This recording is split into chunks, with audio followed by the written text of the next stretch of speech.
We interrupt our program to bring you this important message. So my 8th grade going into 9th grade year, we're skateboarding a lot. Grew up in East County, not really a coastline city. In Santee, everyone knows it's super hot in the summers. The skate ramp was so hot. It was like a mirror. We built a half pipe and skating every day, and it was so hot that someone just goes, let's just go to the beach. And I just said, you know what, it has to be better than this right now because we could skate at night. So our friend's dad drove us down to the beach, and, I borrowed a surfboard, and no one pushed us in back then.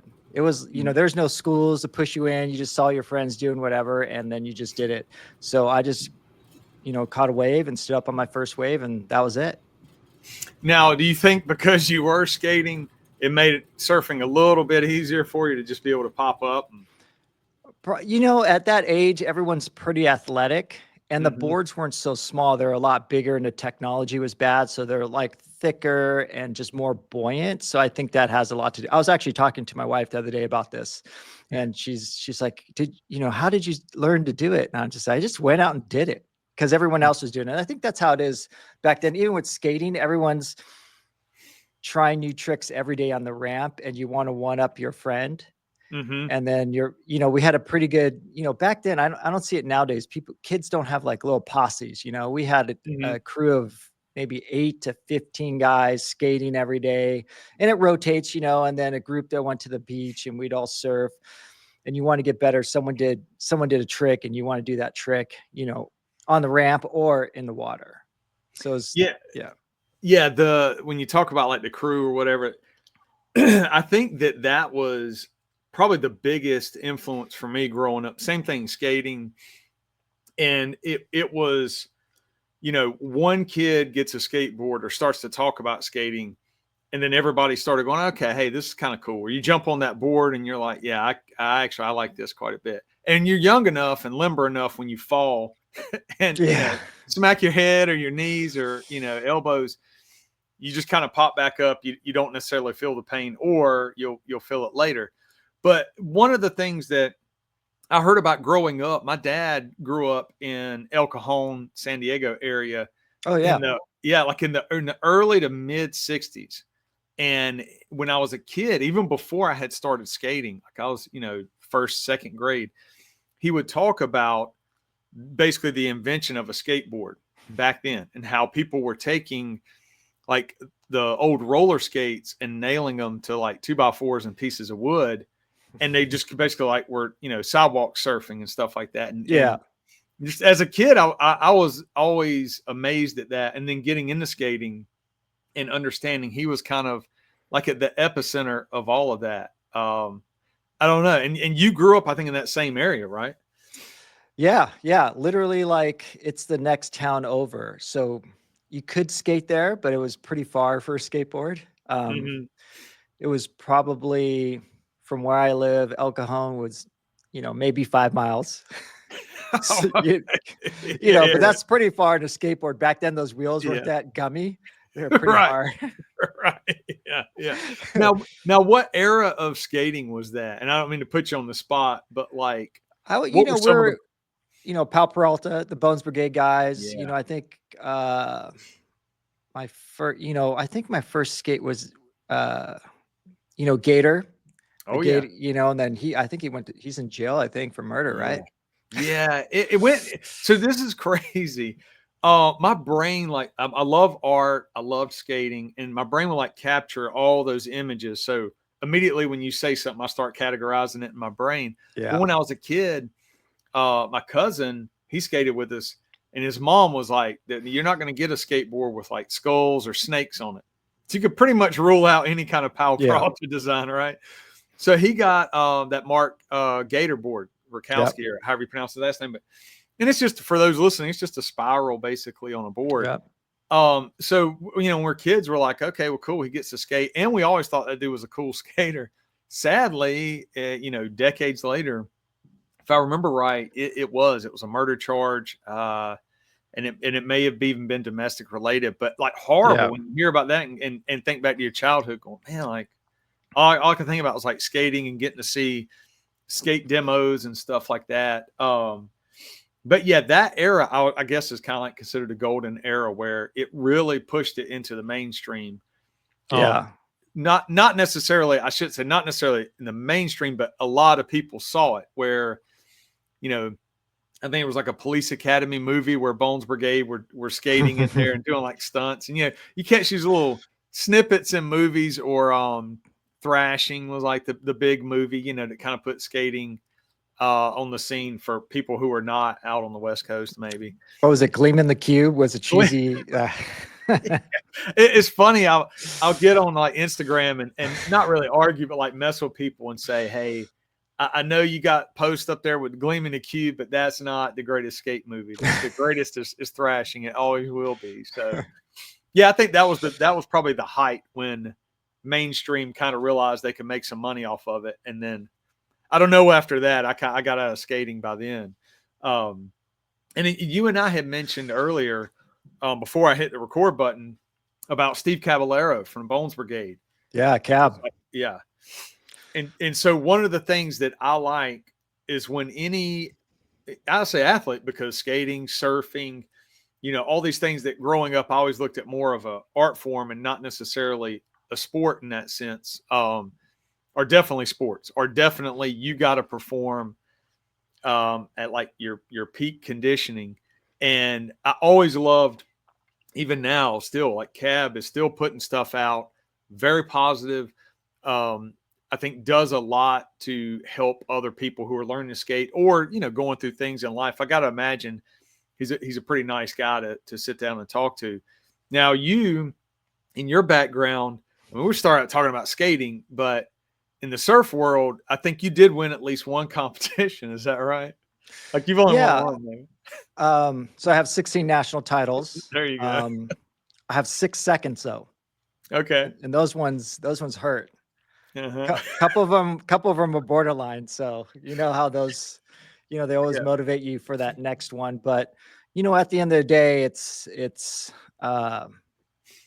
I always think of like that Mike Tyson moment where he's like, he went to jail and all that stuff. And he's like, well, from where I came from, I made it, from some kid out of Santee who couldn't go to the beach, who didn't live there, and having any national titles, is, already, I wouldn't say made my mark on, making our, it's like making like a kid out of Elk Home, a kid out of Santee, like, not many people have done that task, but truthfully, back in the day, is just trying to be better than your friends. Yeah.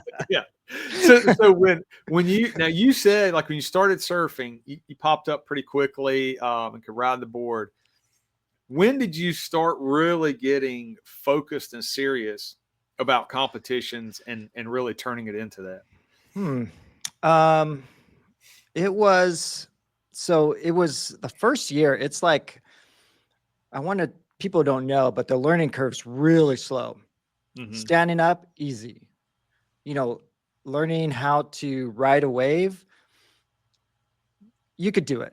Someone tells you what to do, and this is a good one, but to go out on your own and critically think in the water and going, okay, this is a good wave or this is not a good wave, is reading the ocean is really difficult.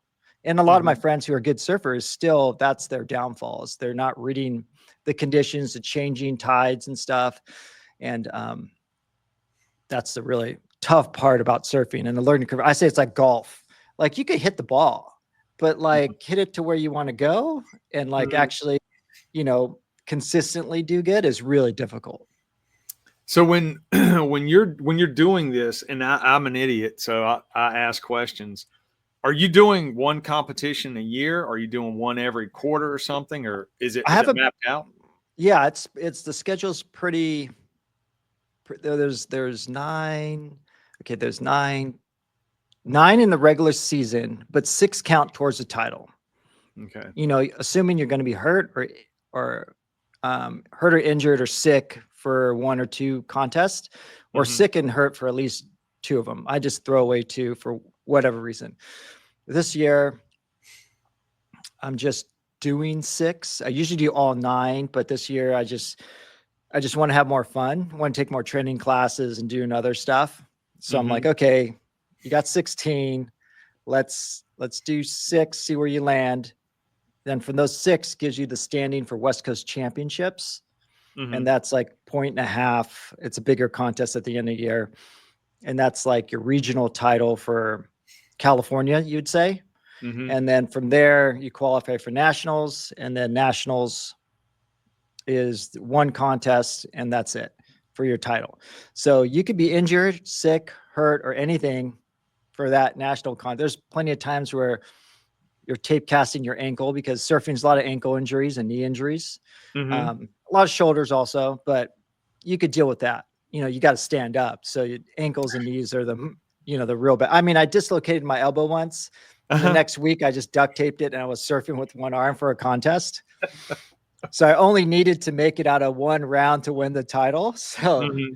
So you have to you're really risky in the beginning of the year. And then if you're doing well, you're kind of pulling your other activities down a little bit, like Yeah. snowboarding and stuff like that. You're like, okay, I'm not going to hit the jumps. I'm just going Uh-huh. down the hill. So So basically, you're just making calculated risks yeah, pretty much.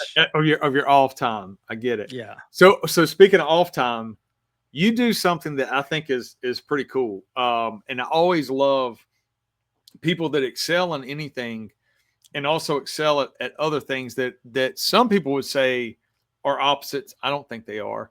But I don't know too many surfers, professional surfers, who've won titles, who have your background, but also could pick up a rifle and actually shoot courses and shoot, move, and communicate. So walk me through, like, that was the one thing that caught my attention early on, was like, okay, this dude It's can surf, but also he can shoot. it's weird, but it shouldn't be. It should be the norm out of everyone. Like, it's almost like Israel, right? They have to go into the military and learn these basic skills to Mm-hmm. protect their country. So I just think of it as, I had a firearm at the time, and I'm like, well, I don't want to be a normal person, doesn't know how to use it, never only think they go, okay, I got this tool. Now I'm just gonna, something happens, I'm just gonna rise to the occasion. My buddy James Yeager, Mm-hmm. who passed away, he's like, you'll never rise to the occasion. You'll default to what you have mastered. Mm-hmm. Um, he always said that in the classes. I don't know if it's his or not, probably not, but it really resonated with me, as far as like, if I don't learn the skill, I'm just not going to be able to move, shoot, and communicate Yeah. without doing it. Yeah. Yeah. So Early on, I remember him being kind of one of the first, like, national instructors, or at least yeah, on the national level, where yeah, he was bringing a lot from a law enforcement background. And from my perspective, like, okay, I get it, because a lot of times you have prior military that dominate that field. yeah, And I've seen where people in the law enforcement world, for whatever reason, just adapt really well to pistol work, because you're constantly working your pistol. And until maybe the last 10, 15 years have evolved into patrol rifle techniques and things. But I remember him, years ago, getting on the scene, and some people just being like completely against him and really not liking yeah. him, teaching. And I don't know if it was because, from what I could see, he was just telling it like it is, or He if was people a he thought, was a big personality, but almost like Trump, right? Big yeah, personality, but and I don't know Trump, so but yeah, but I as haven't far met him yet either. So. yeah, but as far as Jaeger, Yeah. once you're with him, he's one of the kindest persons I've ever met, and generous. Mm-hmm. Oh my gosh, guy was so generous. I see him do so many things for people that, like, people just had an opinion. I'm like, well, have you trained with him? And they're like, no. Yeah. Well, it's hard to not share experience with someone and have an opinion about that person. Yeah, especially when, you can take a course with someone for hours and then also talk, whatever, over the phone, text messaging. You visit them from time to time. You get to know them. But then if they're in the training world and someone takes a 1 minute clip of an interview and they say something Yeah, that's, kind of divisive, then everybody starts jumping in. That's like their only impression. And then right off the bat, it's like, oh, that guy, I can't stand him because whatever, fill in the blank. I don't know. I always thought that really good instructors, were efficient at what they were doing, were, experts at it, but also could keep your attention, and actually as they're teaching, kind of entertain you, but explain to you why it's important, not necessarily, hey, I'm the greatest shooter on the range today, and I've got, 10 students with me, me, watch how great I am, as opposed to, I'm going to do it, demonstrate it, and then I'm going to walk you through it. Then you're going to do it. And then, at the end of that training, whatever cycle, people are much better at what they do. And then they kind of understand, okay, he could just be, joking sometimes when he says things, or that's his hard line in the sand. Like, yeah, I'm 100% on board with this. And when I say it, this is what I mean. But also we can get along. We don't have to hate one another just because you might disagree on one thing, that I said for 1 minute. Yeah. And he had a lot of great philosophies. Like if you take someone's class, do it their way and try it that way, instead of like people have all these opinions on this and that and doing it like this.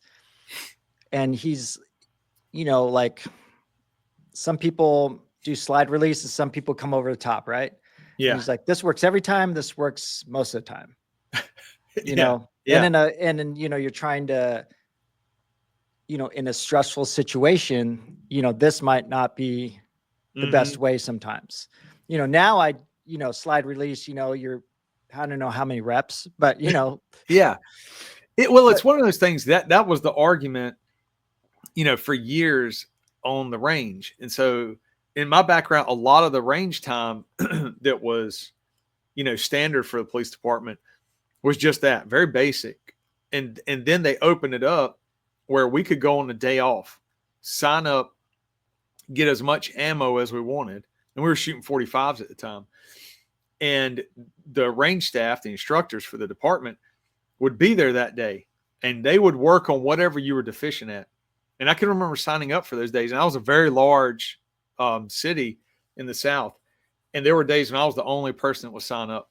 Wow. Because a lot of officers were just not, at that time, were not interested in training, because it exposes all your weaknesses on those days. And I can remember it's just one-on-one in this firearms instructor.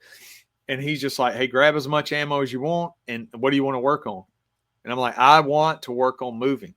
I want to work on moving from cover to cover and engaging targets on the move, and work on reloading, malfunction drills and stuff. And so whatever I wanted to work on, we would do. I want to work on hitting moving targets. I want to, it was an incredible day, that officers were offered, and they just didn't utilize it. And then years later, when I went on a gang unit, I had a sergeant that had a background from our SWAT team, and he understood, hey, these we were two teams, these two separate teams, and we all worked together, about 14 people total. And he's like, we're snatching dudes out of vehicles that we know have guns. We've set up the buys, and what are you guys doing to train? And we're kind of like, yeah, we know pretty much how to move with one another. He's like, no. Like, we got to get formatted. You need to know what this person is doing. We need to know what angles, he really kind of formalized how we were doing these takedowns, which sounds crazy. It sounds more like a cowboy thing for us. And then he worked to deal with range staff to sneak us in out there. And then we were starting to work on shooting through glass and understanding what it meant, vehicle assaults and stuff. So I always look back at that and go, that's the evolution of training. So if someone tells me they've got a background in firearms and they come from a law enforcement background, I'm not going to completely dismiss them because they're not from the military. It's almost like if you can merge both those worlds, and then on top of that, merge competition shooting, because there are people out there that just hone it in to, like, half a second to a quarter second reaction times. And like you were talking about, am I going to, rack it with the slide or clear the slide with my hand, or am I going to do it with a thumb release? And what are the pros and cons? And am I doing this to win a competition, or am I doing it to win a gun battle in the street? And hey, can they also be the exact same thing? Like, can those techniques work on a range to beat the clock? And can I do it to beat the opponent, in the street? I don't know. So you got to take the training though. So that's good. Yeah, I've taken, fighting pistol class. So the first class I took was with Jaeger, and I was fighting pistol. I think that's probably changed my life. I think that was a changing moment. Is like, first of all, I know nothing. I know nothing about what I'm doing. I didn't know. Yeah. There's so many parts of shooting that need to be worked on, and especially now we're in a great time for like red dot pistol stuff. Hmm.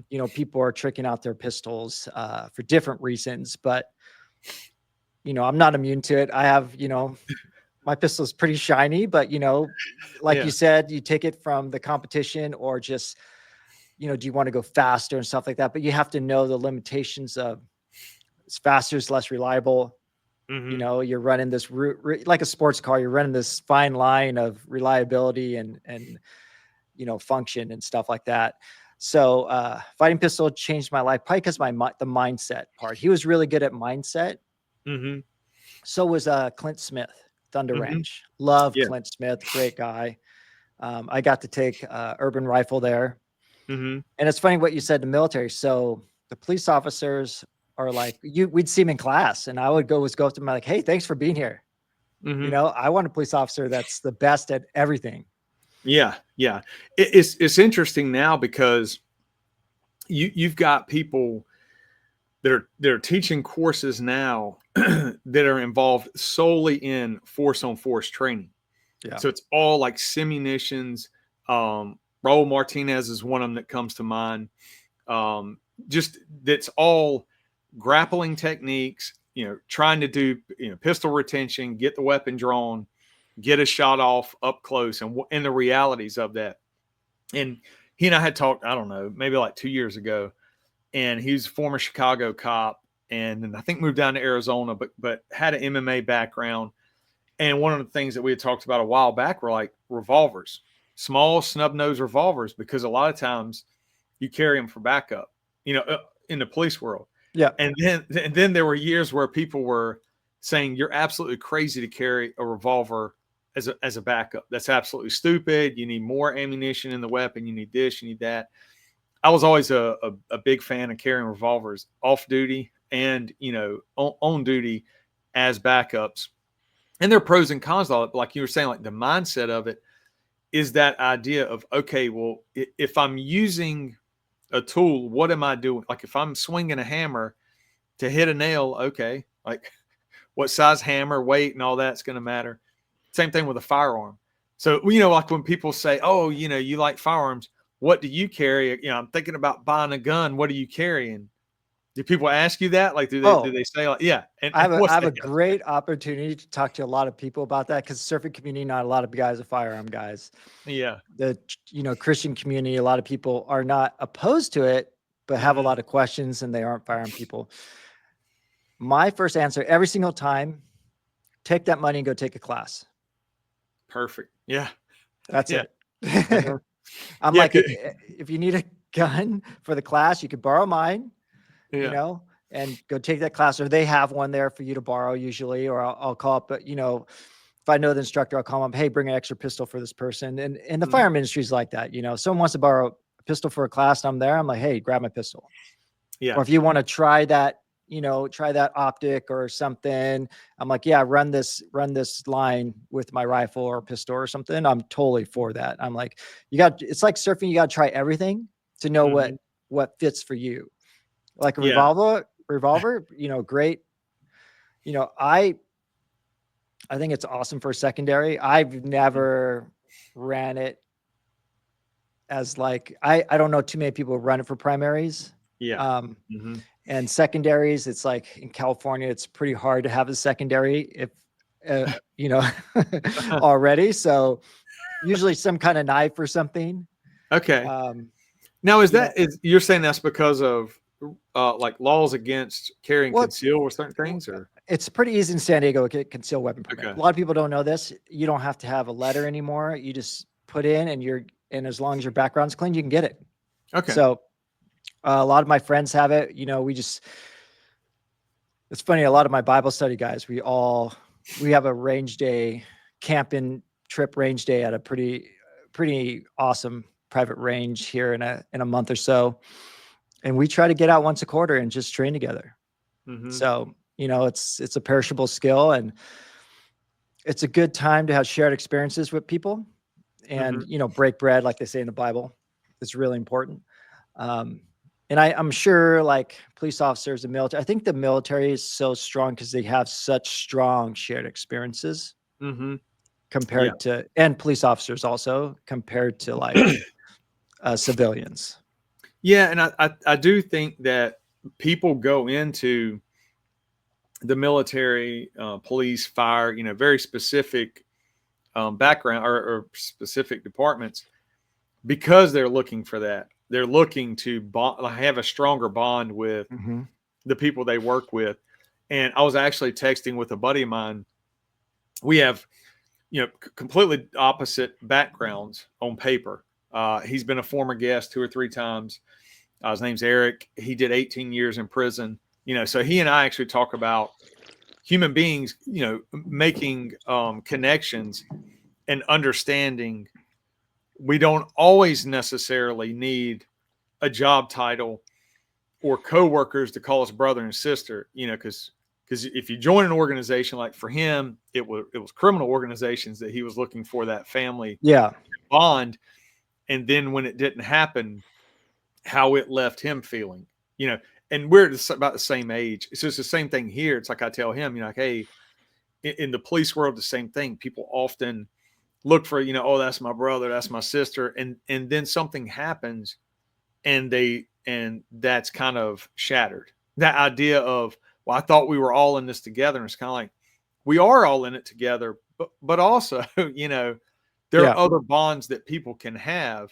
And I do think, like you had mentioned, if there are any kind of social groups or, religious beliefs that people share together and then bring other things, to that relationship and can bond over that. I mean, I think that's where at the core of it, if people are open to just talking to each other and realizing that, like, hey, we share this bond, and talk about it. To me, I think people, as they get older, will feel better about life, will not feel as maybe jaded or, I don't know, like they maybe wasted 20 years of their life or something. I don't know. I'm kind of rambling a little bit, but when you mentioned that, it has to be that. And I think it feels like it has to be that and something else, because there's been plenty of Bible studies that come and go, but our study's been like, I want to say like 10 years. These guys have been together, and we share the same faith, but we also surf and skate together. That's cool. And now we shoot together too. But we have we do stuff besides that. We're always trying to, we know the importance. I think it says something like 23, 24 times in the Bible about breaking bread, and how important that is. And some people like, oh, this is important, in the Bible, it's mentioned here or there. I'm like, well, this is mentioned at least over 20 times. Maybe this is important too. Maybe. Yeah. Sharing a meal with someone and, actually getting to know them. Yeah. I 100% agree with that. My wife and I are both extroverts, love when people come over or we go to see people. And you're right. Like I had a buddy in town 2 days ago, came over and had dinner, and we all sat around and talked for 3 or 4 hours. And I think that people don't fully get how good that feels. I think even for introverts, in their own way, but it's like you do have to have those connections. I think it's great whenever you can find a group sharing different facets like you've got there. Now, have you ever done simunitions training, like force on force training? Yeah, a couple times. So I did take the fight at tactical response.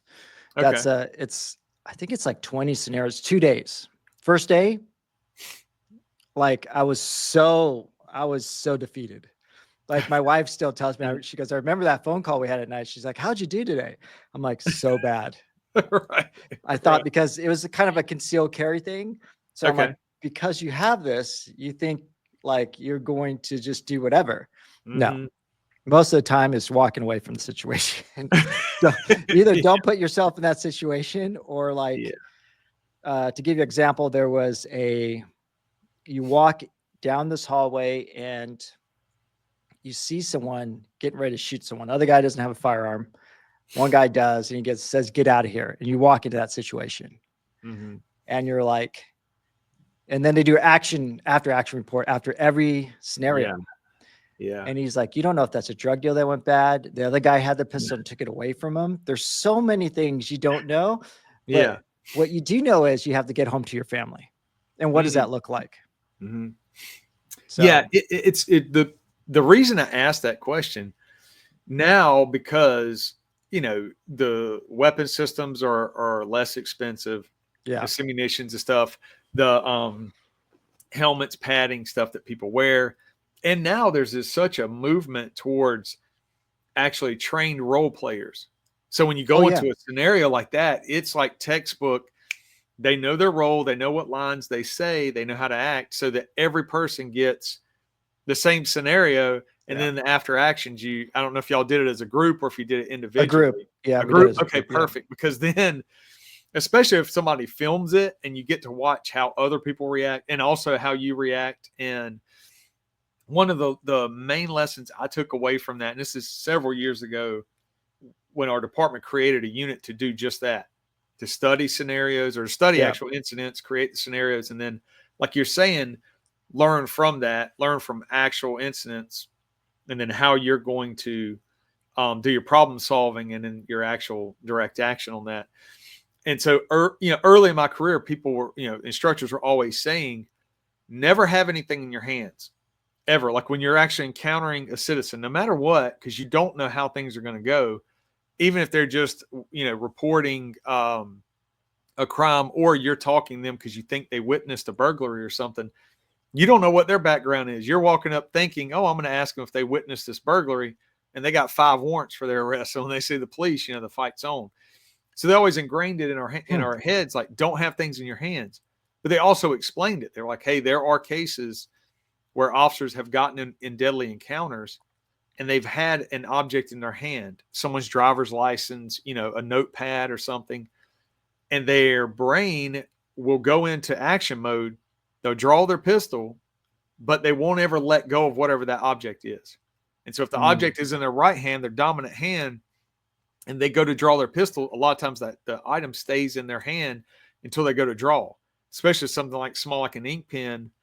You go to get that master grip on the pistol, and now you've got an object in between your hand and the pistol. And back then, I always just took their word for it. Okay, I got you. So for me to stay alive, I need to keep my hands empty. And within the last few years, with all the body cam footage coming out and that sort of thing, I'm seeing officers who are doing this across the country. The same thing. They've got things in their hands, and then the fight is on. So and it's causing problems in the simunition world. We're running a scenario as a traffic stop, and the driver gives me the license, and as soon as I get the license in my hand, I'm getting ready to do what I always do, just clip it under my pin on my uniform so that my hands are free. The pistol comes out and the gunfight starts. I start firing, and of course they load your weapons in the simunition world so that you'll have malfunctions like after the first round goes or second round, because they want to stress you out. And so that starts happening, and I'm over there trying to do mag changes, which I do one successfully, but I'm still holding that driver's license in my hand. You know what I mean? So it was like, what we've learned for years and years and years can now be tested and recorded and shown to an entire class. Hey, in simunitions training, this does happen no matter what. If you got something in your hand, it's almost 100% that you're going to keep it in your hand. And it's going to mess up you grabbing your tools and getting a good draw your weapon. So then to now be watching body cam footage all across the country and seeing that, it like hurts my heart, but I think it's incredible that citizens can pay for courses and take training. And one, you get the perspective of officers and their, decision-making ability and know how stressful it is. And then the confidence as a citizen to know, well, I do carry a firearm, and now I feel comfortable being put in all these different scenarios and understanding it's always a mindset.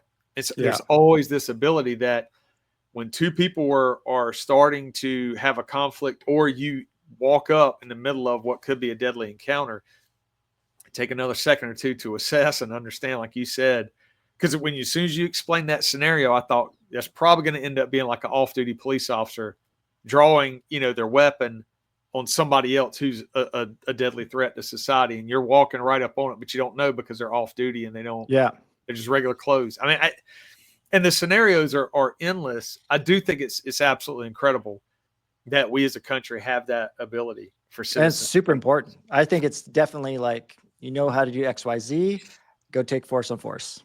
Yeah. Because it's totally different. Yeah. And I equate that to driving. You know what I mean? Like in driver's ed, I still think about driver's ed videos that we watched and crashes and that sort of thing. And you get trained how to drive a car, and then you go out there on the road and you drive the car. And if you keep your brain active, usually you're pretty good. I mean, collisions do happen, but that idea and that mindset of kind of always kind of being engaged and paying attention in the same way, when you're out in public and walking around. I'm in the South, and out here it's open carry. And so there's like a fraction of the population that loves to just open carry the biggest frame Glock or SIG they can buy, and walk around Walmart or a grocery store. And a lot of people are like, well, that's their right. I'm like, yes, it 100% is their right. But also, I've worked with enough gang members and criminals to know now they know what the threat is. You know what I mean? Yeah. Like they know that person's armed, and they're either going to avoid them, which is good, or they're going to potentially try to steal that firearm off of that person, which is crazy to watch. But that happens. I'm a huge fan of concealed carry because then there's really no attention. Nobody has to worry. And then also maybe for the hotheads in the world who love going around at, the age of 30 and still trying to bully people, like you still got to guess if that person's armed or not, if that's what is going to make people behave. I think for some people it is. I don't know. Yeah. And I think what's helped that too is a rise of jiu-jitsu and MMA. Yes. Because people are like, you know what, this guy might choke me out. Yeah. That is another one. Like I can remember years ago, a comedian talking about that and saying it, like he was used to getting in fights in clubs and all that. And he obviously tells this great joke, but it ends up being, he's like, basically what looks like the president of the chess club in high school wraps me up, puts me in an arm bar and just about snaps my elbow. He's like, I'm out there screaming. And he said, he's like, that was a life lesson. Yeah. That it's all technique and mindset. Oh, absolutely. To go back to what you talked about holding something. Yeah. So in 2002, I was in a terrorist bombing in Bali. There was, it was, they didn't, I don't know what's going on there. It's our first day there. We go into town. We're going to, I say pre-saved, but like there was some moments in that day that, I'll try to make this quick. So I get this feeling that God wants me to put on my shoes and tell my friends to put on their shoes. I'm like, we're in Bali. It's hot. We just wear shoes for the plane, basically. Told my friends, gave them all these stories. Hey, you know what? You might be dancing and then your feet get stepped on. Maybe you should put on your shoes. Like, no. And then all of a sudden I just go, well, you never know when you have to run. And then everyone pauses, puts on their shoes. We go out that night. We're going to the club that was bombed. We're across the street, but there's a wall. We're at a 45-degree angle. So the bomb blast didn't hit us directly because, it killed over 100 people. Yeah. And it was like, so I'm sipping a beer and the bomb goes off. And I see the first flash because there's two bombs. The first one was a suicide bomber pushing everyone forward. Then a main bomb goes off to take out both clubs. So I see the flash. I remember I'm mid-step. The windows start bowing in. And I'm like, I turned my head. I'm like, this doesn't look natural. And then the heat wave, it falls, the heat wave. I fall on the ground. I do like a roll under a table and this big old light hits the table right on top of me. It was crazy. We run to the back. There's no back door. Okay, we got to go out the front. But when I'm walking out, I have my beer. It's still halfway in my hand. And I remember putting it on the edge of that table when I was walking out. I'm like, I don't need this anymore. And I just put the beer down, but I had it the whole time. Everything happened through my roll. Yeah. I had that beer in my hand the whole time, hiding in the back, trying to find that back door. I had that beer in my hand. Isn't it? It's crazy Yeah. how our brain works that way. And me, being told that early on as a rookie and fully accepting it, like, hey, these guys have survived gunfights. They've studied other departments. I'm going to listen to what they say. And it's true. And I'm sure, you can try and break that through training and that sort of thing. But how incredible it is that our brains do that. Now, I think that's also wonderful in a gunfight because you're still holding that pistol.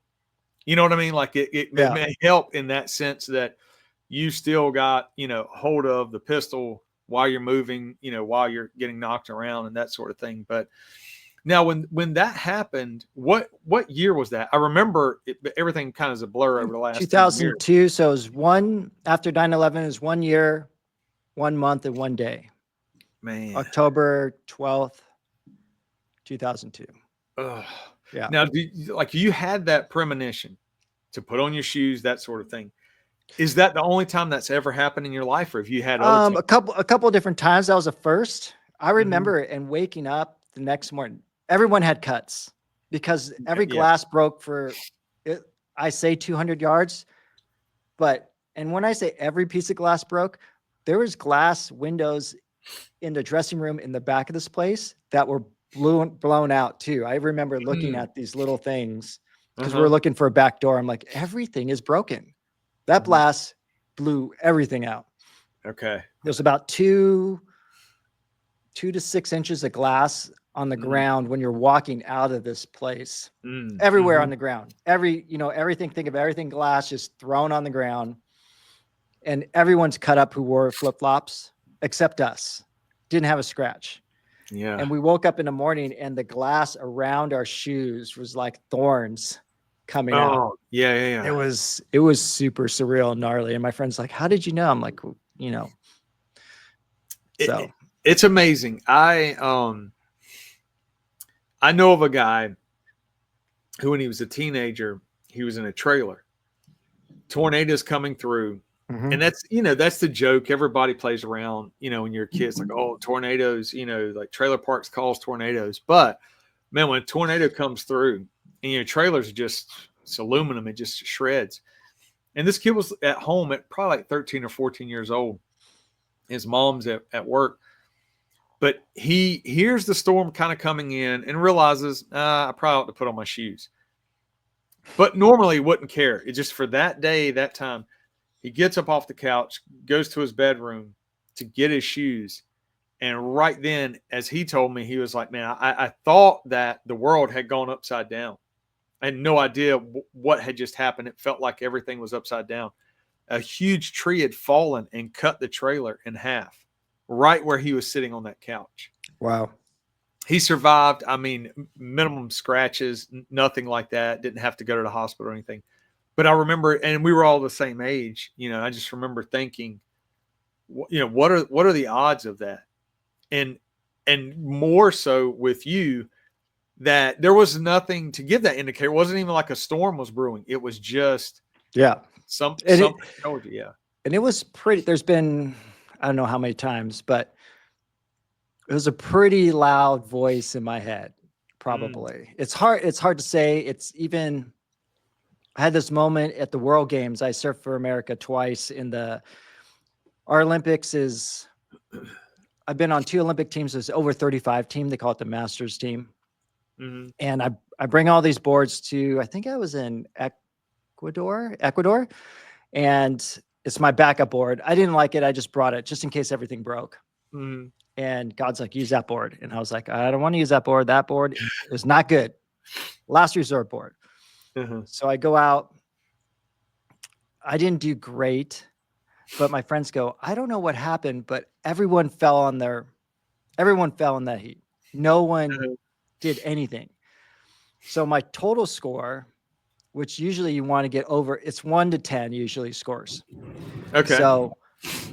So my score was 777. and that's like the holy number, right? Yeah, So I was yeah. just like, at that moment, I'm like, it doesn't matter what I do. If God Mhm. wants me to win, then that's it. And that's the way it should be. You Yeah. listen to that inner voice, trust your gut, your instinct. Things are talking to you. I have talked to many, many people, sadly, who have been victimized, and they will say over and over again, something told me, whatever, get out of the parking lot. Or the person approaching, they feel it, they know. Now, some people would articulate they're watching the body language and their brain's making all these calculations that they have no clue about. Other people would say, kind of, divine intervention, that Yeah. that God is intervening and trying to move them, or somehow get them to move. And I don't know, obviously, enough about the universe and how everything works. I just know I've been around long enough to know there's a lot of things that we as humans, we just can't articulate. And I'm good with that Yeah. too. And I hate that people will argue so much about beliefs and differences in religion, and people, being, anti-religion, and at the end of the day, it's like, gosh, just for people who believe, let them believe, let that guide them. We don't have to fight wars over it. We don't have to have fist fights or even argue over it. Like I cannot wrap my brain around it, and I'm old enough and have seen enough to know this is just horrible. Like It's, I life mean, is so much better. Yeah, it's even like politics. It's, yeah, it's, some people are like, we all have Democratic friends, or, Democrats and Republicans, right? I'm hmm, like, that's cool. I'm like, just there is a point where it's like, okay, just don't push your beliefs on me. yeah, And yeah, I'm like, can I just live my life without like XYZ, and just, yeah. I believe what It's I believe, you believe what you believe. Cool. yeah. That was the way I was raised, and that's kind of what I miss about America. 20 years ago, and maybe even 15 years ago, but definitely 20 years ago, there really was that kind of vibe where, for the most part, people could get along because they had common interest in whatever, surfing, skating, Yeah. firearms, whatever. And I do hate now the division. And really, where I see it the most is when people are pushing their agenda. And just like this, like we're sitting here talking actually about how to make things a little better, and how we would wish people would be better, and there will be people that the only thing they'll take away from it is that you and I like firearms, and therefore we're contributing to the overall gun violence in America. And that's a whole nother topic. And I try to explain to people but it's not that. The proof is actually that so many of us own firearms, and we're not maniacs. We're not running around the streets, waving our guns and bullying people. It's actually the opposite. The kind of the nicest people you meet are the practitioners of jujitsu or any other type of Yeah. skill, and people who are good with firearms and knives and communication skills, and they feel confident. It's just that's always been my experience, and I love being around people like that. I often talk about just pushing, and in my training I do it as well. It's like, just be ego free. Like when you find yourself kind of being driven or pushed into ego, like relax on that for a second, That's important. yeah.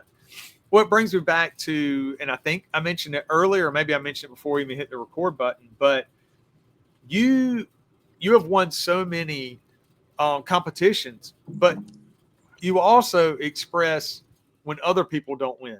Like the idea of, like, you almost like feel bad, or like, you want them to be able to do better as well.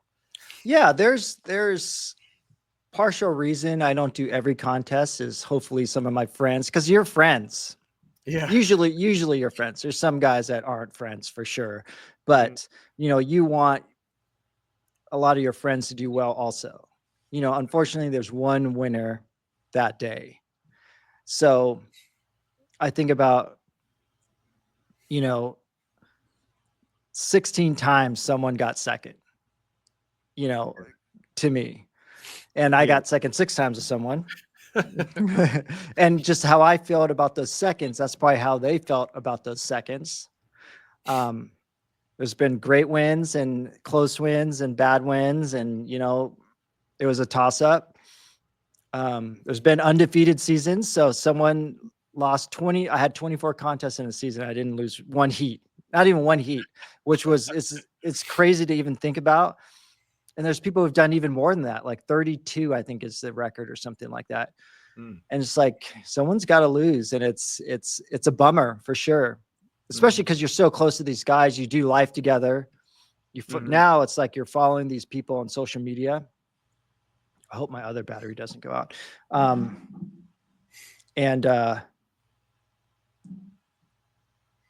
And you see their lives and everything, and you feel kind of bad because they're working just as, usually they're working just as hard as you. Yeah. Do you think people that were surfing as you were coming up and they were winning as you were starting to get into it, do you think a lot of those surfers felt the same way back then? I don't know. At the same time, you get to keep your sponsors if you win. Okay. Yeah. That's part of it too. Everyone's working to, for that stuff. I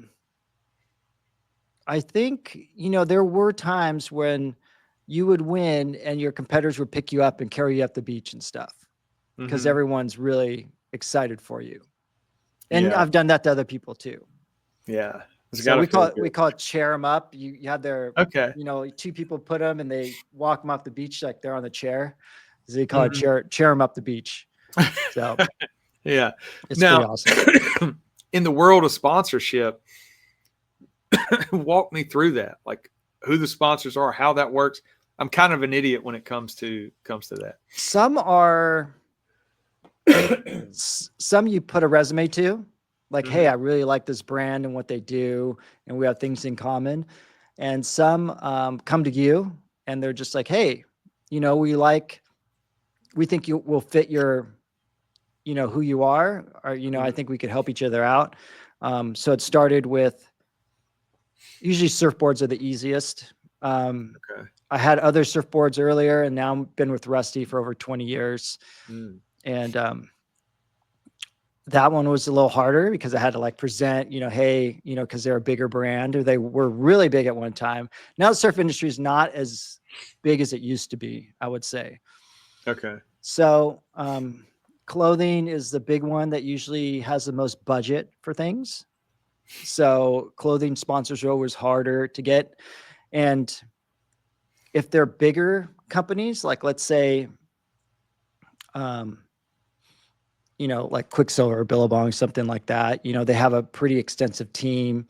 They reevaluate every year and, present you with contracts, even with Victos. That's my clothing sponsor right now. I've been with, I don't know how long, but pretty long time. Maybe 4 or 5 years. Treated me really well. It's a good blend of my lifestyle and how I like to do things. And they've been great. And I do have a contract every year. I have to sign it, Okay. A physical contract. Some people aren't, Jocko Fuel. Some people have, deals. It just fell on my head. But it's you give a code out and you get yeah. Oh, and so when you said, you said, so two things, the clothing company that sponsors you, that's outside of a surf world though, in that sense though, right? I might have more shooting sponsors than I do surfing now. So for surfing, I have my surfboards, Rusty, my wetsuits, Mateus wetsuits, which are made out of limestone. They're amazing wetsuits. Okay. Been with them for forever. 100% sunglasses, which kind of came from motocross, snowboarding, mountain biking, and a lot of baseball players use them. A lot of people see them through baseball. Who else? Scosh is just Bluetooth stuff for live stuff, phone stuff, and stuff like that. I've been with them for a pretty long time. Muscle tape is like a kinesio tape they use on injuries, which I always see them. It's taped on my body you know, So when you not get duct hurt. tape. It's not duct tape. right? It used to be duct tape. Now it's a little bit more technical than Yeah.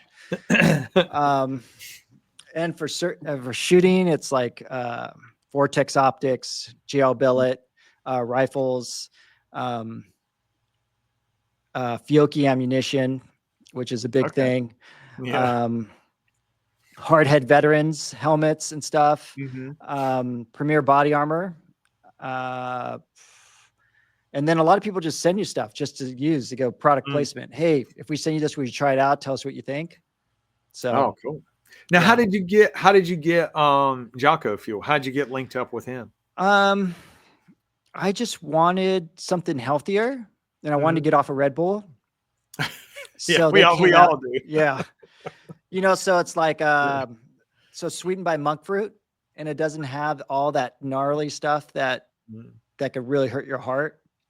Yeah. Literally in Red Bull. So I just gave it a try. I liked it. And then I just reached out to him. That was it. I just sent something to him. Yeah. They're looking for, I hate to say influencers because I think I have a skill to offer. Yeah. Yeah. Not just a personality. You know, Right. Yeah. like a lot of influencers are just personalities, and it's tough. Oh, you're influenced. I guess everyone influences. I'm doing a Bible study on this. Everyone influences someone at some Mhm. point on some level. But, you know, they do it because I have a skill. Not to say I'm, you know, just because I'm a winner, but winning doesn't hurt. I'll say that. Right. Yeah.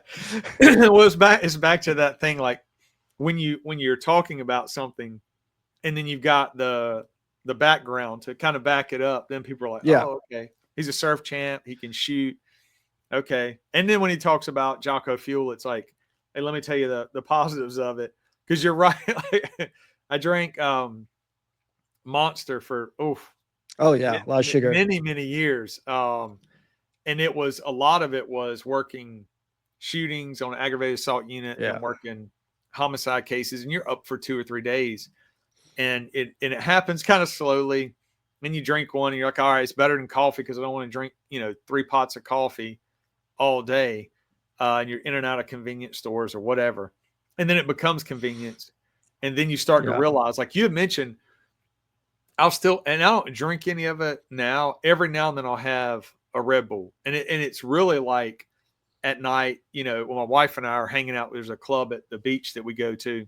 And I don't drink alcohol or anything. So it's like I drink basically like soda water is what it's called, or whatever, seltzer water at the bars. Or every now and then I'll get like a sugar-free Red Bull. And then I'm like, ooh, like that metallic kind of taste in your mouth. Yeah. You're like, oh, I probably shouldn't have had that, I'm pretty excited about RFK, Okay. Yeah. Yeah. That's, people are like, Trump, I might be more excited about the people he's putting around him, like Tulsi and Yes. RFK and everyone. They seem like solid people. And, RFK is a lifelong Democrat.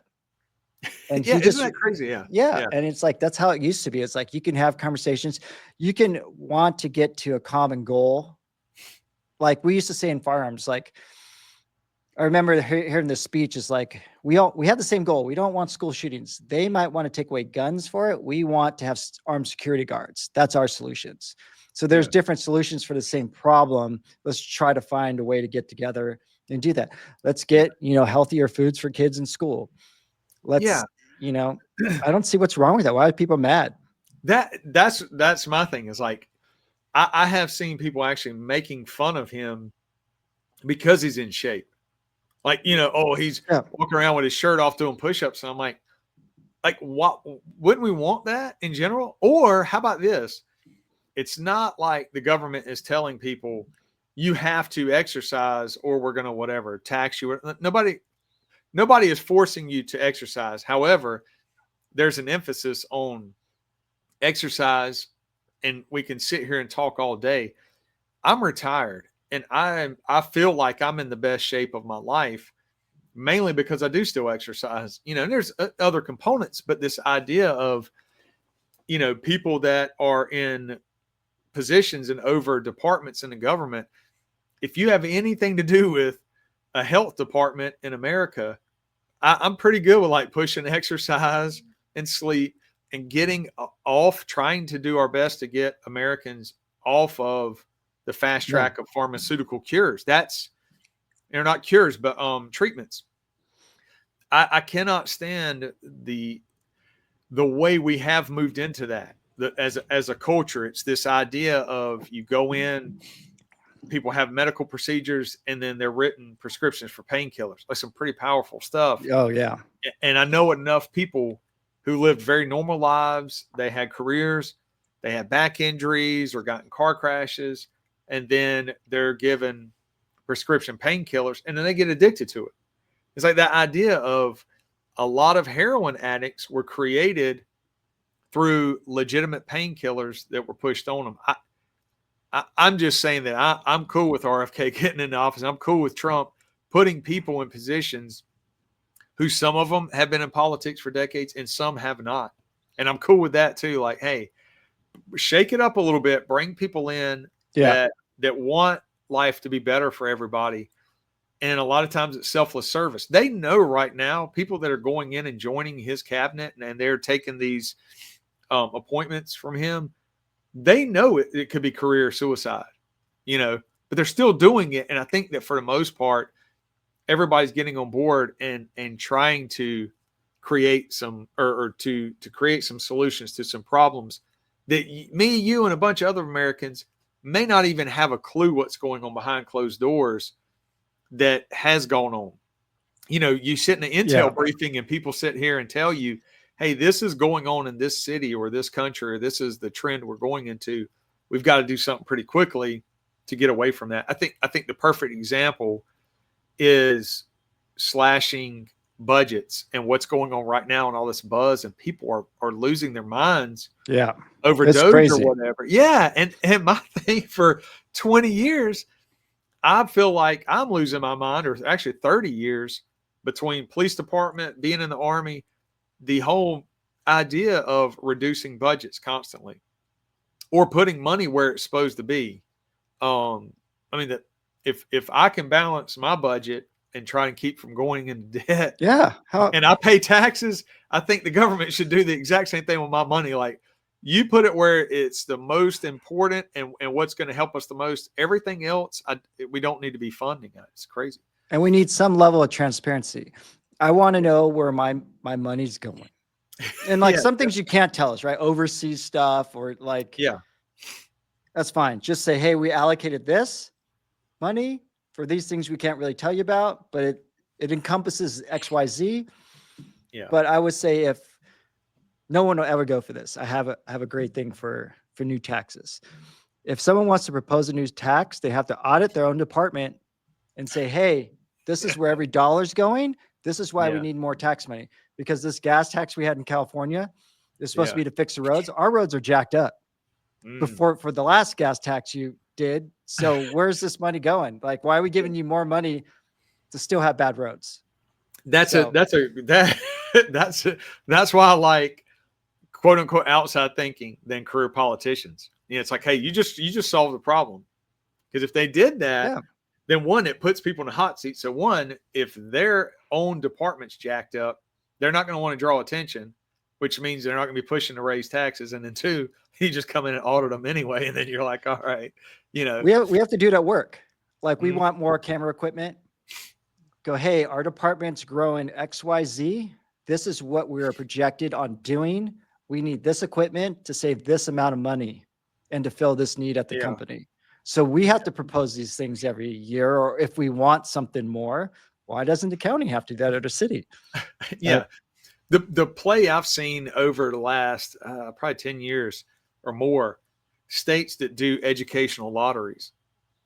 And so they push to get a state funded or a state lottery that, citizens are buying lottery tickets. And the pitch is always, it's an educational lottery. Therefore, all this money that's being made is going to help your school systems.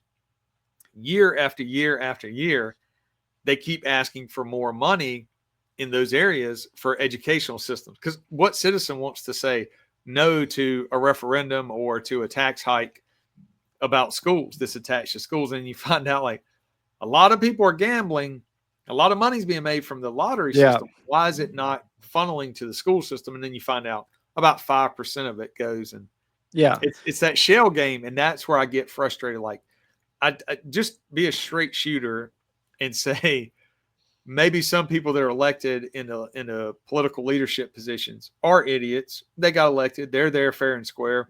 They're going to screw up a budget on the state, local, federal level, whatever.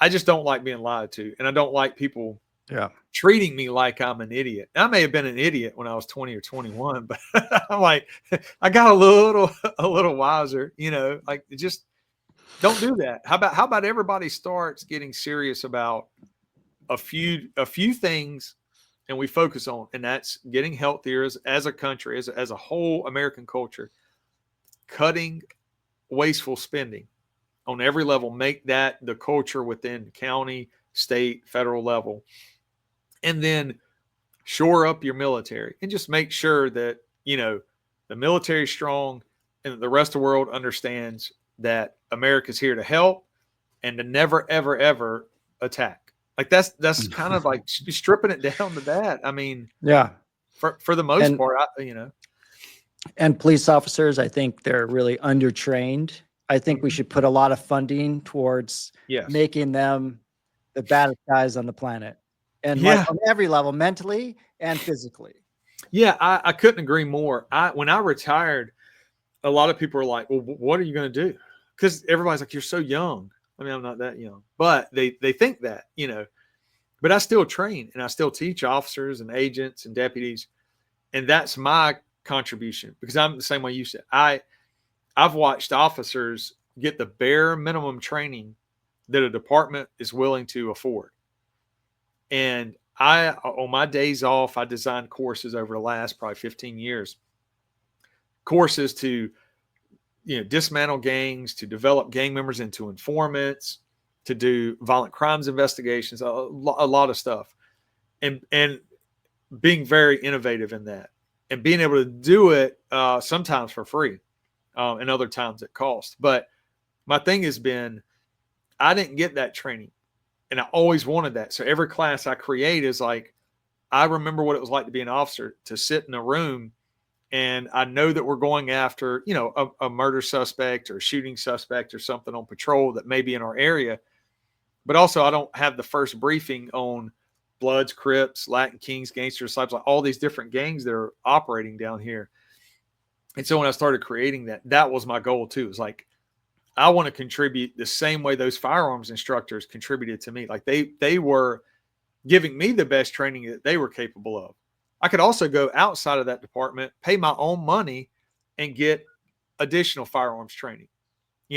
So same thing now. It's like, I want people to understand everywhere. Like, if you have a really strong skill in law enforcement, develop training and pass that knowledge down, because it's all cyclical. And coming out of that defund the police, I love talking to people. So I would talk to people, either they were arrestees or they were witnesses in crimes or whatever. Like I'd stand in a corner, on a street corner and talk to people back then. I didn't care, because everybody had such an interesting point of view. But the whole defund the police thing, the argument I kept hearing, and it's sound bites. Yeah. I'm going off on a tangent, because we'll learn later the effects of these sound bites on us as a culture when we're seeing it constantly, in the news and on social media feeds. But this defund the police thing, and people were saying, we need to take money away from police departments that are oppressing people and put it in social work and reallocate that money elsewhere to prevent crime and stuff. I'm like, okay, I can understand why you think that. So then what do you do with the police department? And they would say, well, they need better training. They're not sensitive enough, and they don't understand, special populations, and they don't understand this. And I'm like, oh, okay. Well, how do they get that training? Somebody's got to pay usually for training. So you want better trained police officers, but you also want to slash their budgets and take that money and put it elsewhere in social work and things, because long-term you're looking that it'll stop crime. But you can't prove that. What you can prove is you could take a police department, spend money on training and do the right training, and you get a better officer out there on the street. Just like you said, you have so many skills within a department. You can have in-house training that's completely free.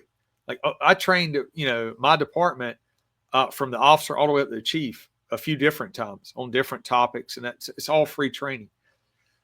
Same thing in, arrest techniques, same thing in firearms. There's a lot of really good training when we focus on that, but there's also people who are absolutely incredible instructors. You spend a little bit of money of an overall budget and your department gets better and better. It's a no-brainer to me, and I'm with you. The more you, as a society, the more you invest in police departments, and the more society speaks up and says, we support police departments, we support our officers, and we also support the fact that police departments charge and indict corrupt and abusive officers on a very, very large scale compared to the 1940s, 50s, 60s. Like there was a massive reform throughout the 80s and 90s that most departments, their internal affairs are very, very good at weeding out, corrupt cops or abusive cops. And then they indict them and then they're gone. That's not the narrative during defund was that police abuse was rampant. It was actually the opposite. Your use of force violations were constantly dropping probably about 10 years prior to defund, then escalating. But what was escalating was body cam footage or cell phone camera footage, security camera footage. And what people were seeing were 10 seconds of a deadly encounter and then going, oh my gosh, police officers are just shooting and killing unarmed people. Like it's an epidemic across the U.S. And it wasn't. That was the worst part about it. I think a lot of people got manipulated into believing that and voting that way for a lot of people. And then they realized how powerful, say, a city council can be when they start to strip back the police of their ability to go after gangs and organized crime and that sort of thing. And that's why you saw those spikes in so many large cities with violence and stuff. And for me, sitting back and seeing it and like banging my head against the wall, and I go in to do briefings with, heads of police departments, district attorneys, sheriffs, ASACs and stuff, and the federal agencies. And it's like I give these briefings going, this is what I can tell you. You do this and you'll drive down violent crime. I can't tell you how to stop littering. I can't tell you how to slow down speeders, but I can tell you if you implement boom, boom, boom, boom, boom, these different things, you'll drive violent crime down in your city, hands down. And time again, people's hands were tied because of city council members or district attorneys in other parts of the country that were getting elected and going like so far off, from prosecuting really violent criminals. It's bad. And I do think that we're pushing, like American culture is realizing that and pushing back and saying, okay, maybe I don't need to believe everything that I see on my phone in my hand. And maybe I need to give some people the benefit of the doubt that maybe someone like Trump, who's elected president, maybe he's not the end all be all horrible, evil thing that people said he was for so many years, Yeah, it's, I always say I like to post and ghost. Just do a post, get out of there. Try not to be too political. Yeah. Because you see that's like people's lives just posting about some of this stuff. You're just like, man, it just consumes you. Yes. Like, yeah. I worry. Yeah. I worry that for those people who don't recognize it and realize it, I equate it to addiction, to drug addiction or food addiction. Yeah. There's this thing that like switches in people's brains, and they, like you said, it consumes them. They look at it. They got to post comments about it. And then they start, this is the dangerous thing. I think they start to see the world in us versus them. They align politically with a certain party.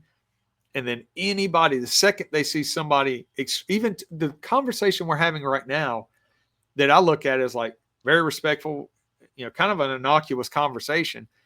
some people could hear it and draw their own conclusions and then go, oh, both these guys are now my enemy. It's like, no, well, we just told you, actually, we're not your enemy. Like, we can sit around. I always try to, like, if I know we're difference in thought process with someone, like I have a friend that he's always sending me crazy posts, right? Of course, you have that one friend. I'm like, what can I agree with him on today? I try to find something to agree with on him. And I'm like, let's start with something good first before you start sending me all this stuff.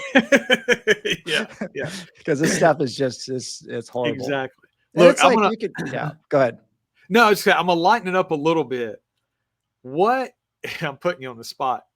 What's like the worst movie for depiction of surfer culture? The cringy movie, like Gleam in the Cube, is probably like North Shore. It's which one? North Shore. But I kind of figured that. Yeah, but I love it. There's been a lot of terrible surf movies. Yeah. But that one really made me laugh a lot. You know, my dad's from Hawaii. He was born and raised there. He watched the bombing of Pearl Harbor before he was pretty young. So he went into the war in the army, but at the tail end, I think he was really young when he saw it. So by the time he was 18 and he got drafted, I think it was pretty much over. I just recently got his, what's it called? The DD-214. Yeah. And it's unreadable. Literally barely can read anything. Obviously, you know, it's from how many years ago, you know? And, and I look at it, I was like, because, you know, we were doing a box with his pins and stuff. We wanted to add some more stuff, but it's just unreadable. And I sent it to a bunch of, you know, my favorite cousin. He's a gunny sergeant and he trained me in martial arts and stuff. And I really respect, you know, everyone.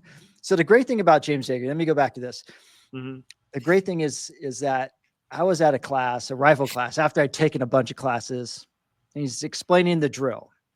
And this guy is not doing the drill right. And I'm standing there, I'm like, he's not doing it right. And he pulls me to the side. He was kind of mad at me, but he goes, okay, Rick. And I take this today as I'm coaching kids. For this person, for you, it might be doing everything perfect. XYZ, blah, blah, blah, going fast. For him, it's just this one technique we got to get him to get him to the next one, to start putting things together. So with surfing, they're like, oh, can you know, I can look at a beginner and go, they're not doing this, putting their hands on their board right to push up correctly, to not be as efficient. Maybe they're paddling weird and they're not doing their strokes right. They're not arching their back enough to pull. You know, there's different things that you can see that people are doing from the very beginning to get them to standing up and doing other things. So that really helped me out on that and teaching, and what you said about training. It's like, I tell all my kids I coach, go to other coaches. They have tools that maybe I don't focus on, and learn, get some more tools in the toolbox. Yeah. Now, you just mentioned coaching. Tell me about that. Like, you do that on a school level? Yeah. Well, yeah. La Jolla High School here in San Diego. I coach their surf team. I've been doing it for like 14 years, I think.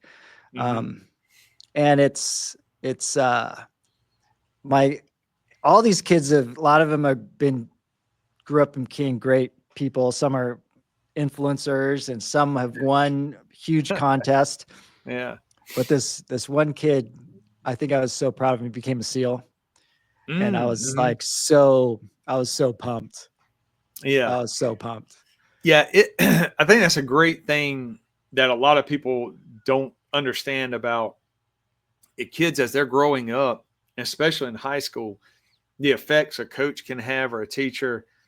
And when they go on and do things and you're like, oh, man, like I don't know, you sit back, you're like, yeah, I can remember it, you know, them grasping at a certain skill, or when it actually clicks, and then you see what they're capable of, and you know, okay, they're going to unlock it, Yeah. as they get older. And did he always want to be in a SEAL or what?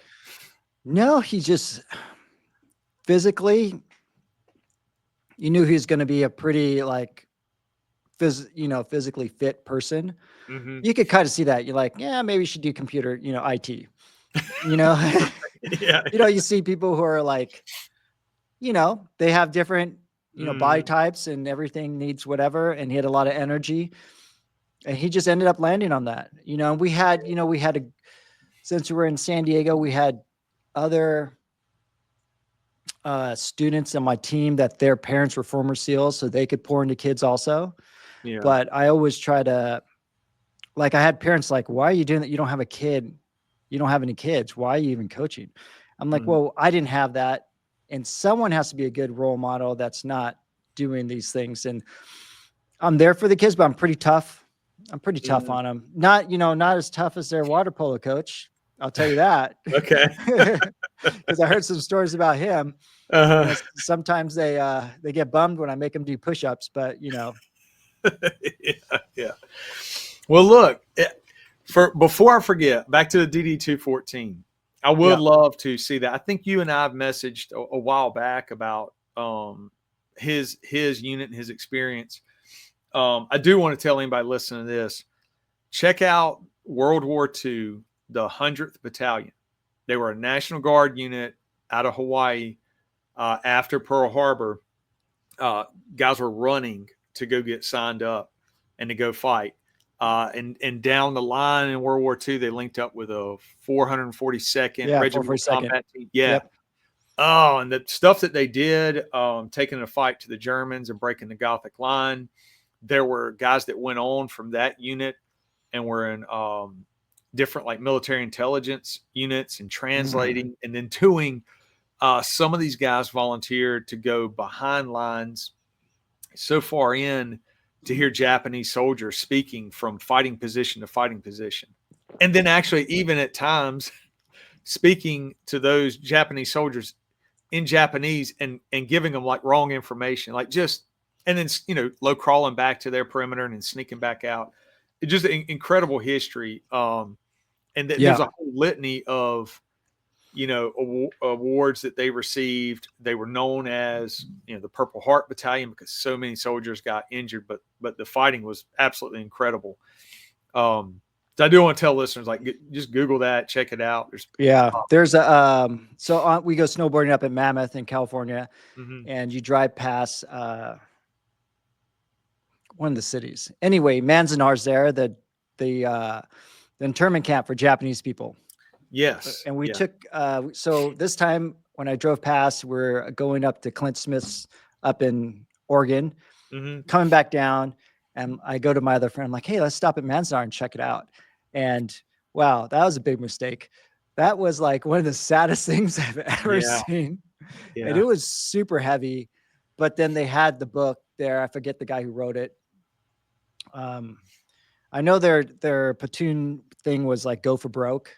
Yeah. And they had the whole book there of all the surviving, guys from the 442nd.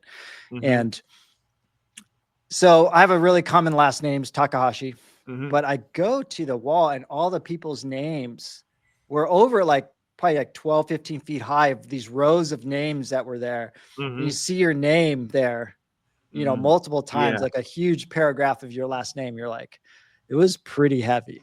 Yeah, there's a really good book, and I want to say it's called Rising Sons, SONS, and goes through the entire history from going to the minute Pearl Harbor occurs, the internment camps, people joining, kids who were part of the internment camps who were still joining, and saying, hey, like, we want to fight. We're Americans. You know what I mean? Like it's pretty powerful. And I know a lot of people that study military history read those books, but I would tell anybody, like, you don't have to have an interest in the military to understand, American history and how horrible that was. The internment camps, families lost their businesses that they had built from the ground up, generations of families that had moved from Japan and built that up. And their kids were born here and then they lost it, during that, and how many soldiers died overseas. But that book, I read that book years ago, and I was like, man, this is absolutely incredible. The things that they were doing and the level of motivation. I don't know. I probably ought to just do a whole entire episode on it. I've thought about that too, about doing like 30-minute episodes on different aspects of history. That'd be really interesting. Yeah, I don't have enough time to go into detail on it, but maybe you and I would just jump back on and do like a 30-minute block on that history and get into the details, because there's so many soldiers that you can read about what they did. And I don't know. I feel like that should be documented as well, and those stories told to people. So I do appreciate your time, Rick, jumping on. How can people contact you? Because I mean, like you said earlier, you ghost them, or you post and ghost, or whatever. Yeah, post and ghost. It is a lot of your sponsors look at followers. I can always use more followers, truthfully. Perfect. I try to be positive. Most of my stuff's on Instagram. It's Rick, RICKTAK_16X, so 16 time. Okay. And I think it's all lowercase. So at Rick Tuck 16X, and I'm super like shadow banned, so you have to like write it in perfect. Like I've had friends going, I was looking for you. You told me your Instagram name, and I had to put it in. Like I had to actually send it. I had to follow them for them to follow me. It's crazy. Oh, okay. It's crazy. I'll post a few different links and stuff and let everybody know. Like just I'd appreciate it, and it'll send you directly to it. Yeah. Yeah. I'm trying to figure out. Most of my stuff is just photos and reels and stuff of stuff we do, and it looks cool. Once in a while, I'll do some product stuff. People want to know, hey, what belt are you running? What holster, or something like that. Yeah. And I do stuff. I do stuff with a lot of like holster companies. And I've everyone runs I'll just say a product. Everyone runs like Safariland, and stuff. But I'm like, that's pretty expensive, and I have multiple belts. And then Millsec Mojo was running those alien gear holsters. Yeah. For duty. So I tried a couple of them and I really liked it, and they've been really good. And they sent me a couple of tryout, and they've been really awesome. Those holsters are pretty legit. Good deal. Good deal. All right. Well, y'all reach out to Rick. I appreciate your time, buddy. And we're going to head on out. All right. Hawaiian gang sign. Yes, sir. All right. Bye.